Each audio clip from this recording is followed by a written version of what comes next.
नमस्कार।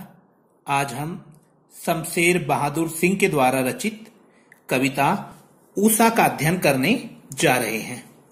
ऊषा का अर्थ होता है प्रातःकाल या सुबह का वक्त। इस पूरी कविता में हमें कवि ने रूपक बांध के बताया है, अर्थात इस कविता के दो अर्थ निकलते हैं और जिसमें हम सबसे पहले प्रकृति से संबंधित अर्थ को ग्रहण करेंगे और उसके पश्चात ग्रामीण महिला का जो कार्य है प्रातः काल के समय, उसका हम यहां पर व्याख्या करेंगे। तो हम ये देखते हैं कवियों के कवि शमशेर बहादुर की कविता ऊषा। प्रात नभ था बहुत नीला शंख जैसे। प्रात यानी सुबह का, नभ अर्थात आकाश, बहुत नीले शंख के जैसा है, अर्थात सुबह को नीले शंख के समान माना गया है। भोर का नभ, कवि कहता है सुबह का नभ राख से लिपा हुआ चौका, अर्थात सुबह के समय जब 4 बजे का वक्त है तो सुबह सुबह नीले शंख जैसा आसमान दिख रहा है। थोड़ी देर बाद फिर आसमान में परिवर्तन हुआ और ऐसा लगा मानो कवि को कि किसी ने काली राख से मानो इस पूरे आसमान को लीप दिया है। यहां पर चौका रसोई, हम इस अर्थ को जब महिला से संदर्भ लेते हुए व्याख्या करेंगे तब देखेंगे, अर्थात आसमान को पूरा राख से किसी ने लीप दिया है। अभी गीला पड़ा है, अर्थात मॉइस्चर, वातावरण में अभी मॉइस्चर अर्थात नमी मौजूद है। प्रातः काल के समय आसमान नीला दिखाई दे रहा है शंख की तरह। थोड़ी देर बाद फिर आसमान में परिवर्तन हुआ, वो अब काली राख से लिपा हुआ चौका अर्थात रसोई जैसा दिखाई देने लगा है। बहुत काली सिल जरा से लाल केसर से कि जैसे धुल गई हो।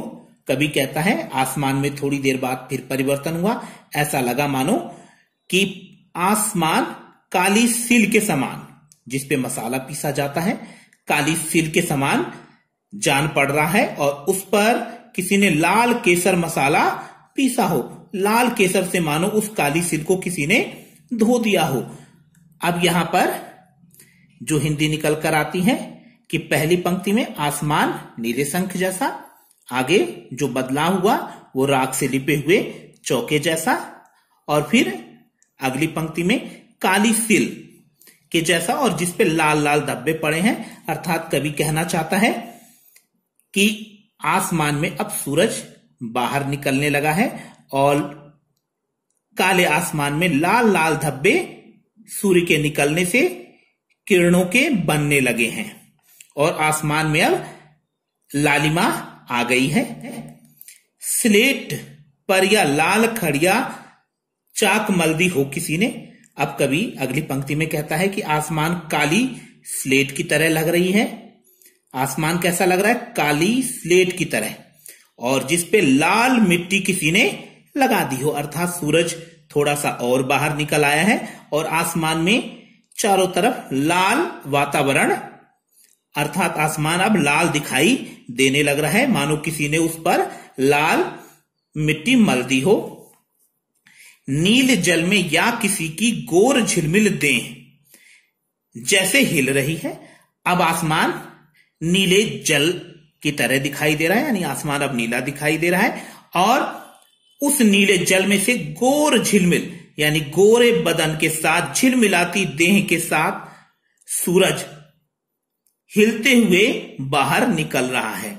देखिए यहां पर सवेरे के जो बदलाव है, सुबह का, प्रातःकाल का जो बदलाव है आसमान का, उसे कवि ने बताया है कि पहले आसमान नीले शंख जैसा था, फिर राख से लिपा हुआ चौके जैसा, फिर उसके बाद काली सिल की तरह जिस पर लाल लाल धब्बे पड़ गए हैं केसर के, फिर काली स्लेट के जैसा जिस पर लाल खड़िया मिट्टी किसी ने लगा दी हो।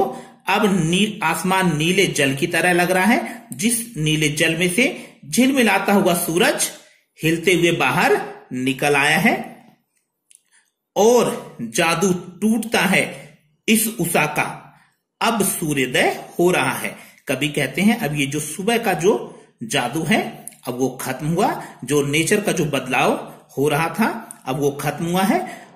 इस उषा का, इस सवेरे का, इस प्रातःकाल का सूर्योदय हो रहा है। अब सूरज बाहर निकल आया है और जो आसमान में परिवर्तन हो रहे थे अब नहीं हो रहे हैं।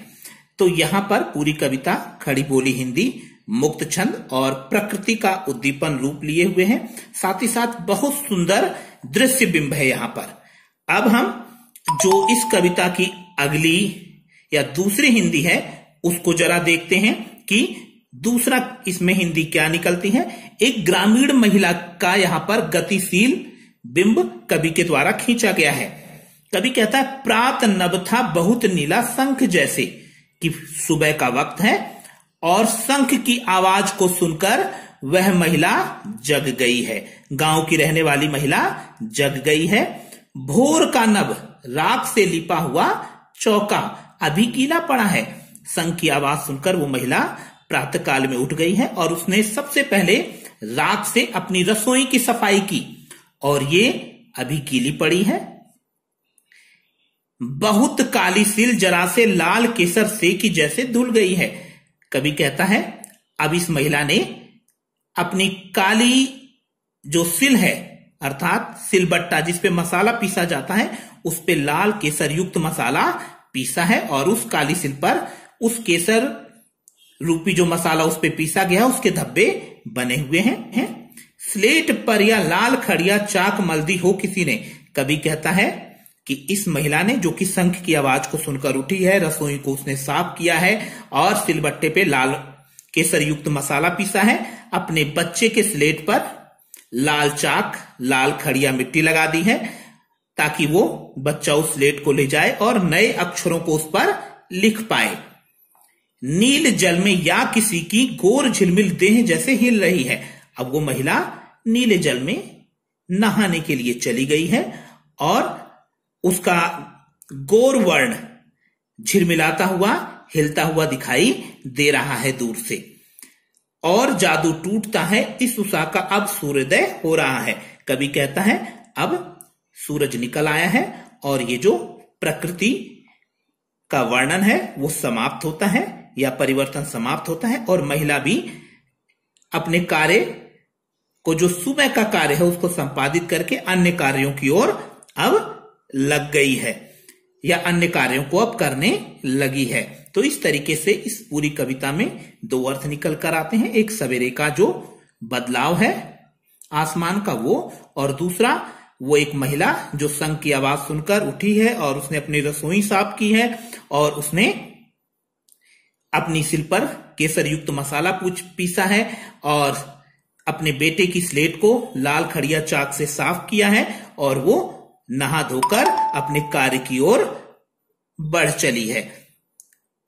इस तरीके से ये बहुत सुंदर ग्रामीण महिला का गतिशील बिंब खींचा गया है यहां पर कवि के द्वारा। धन्यवाद।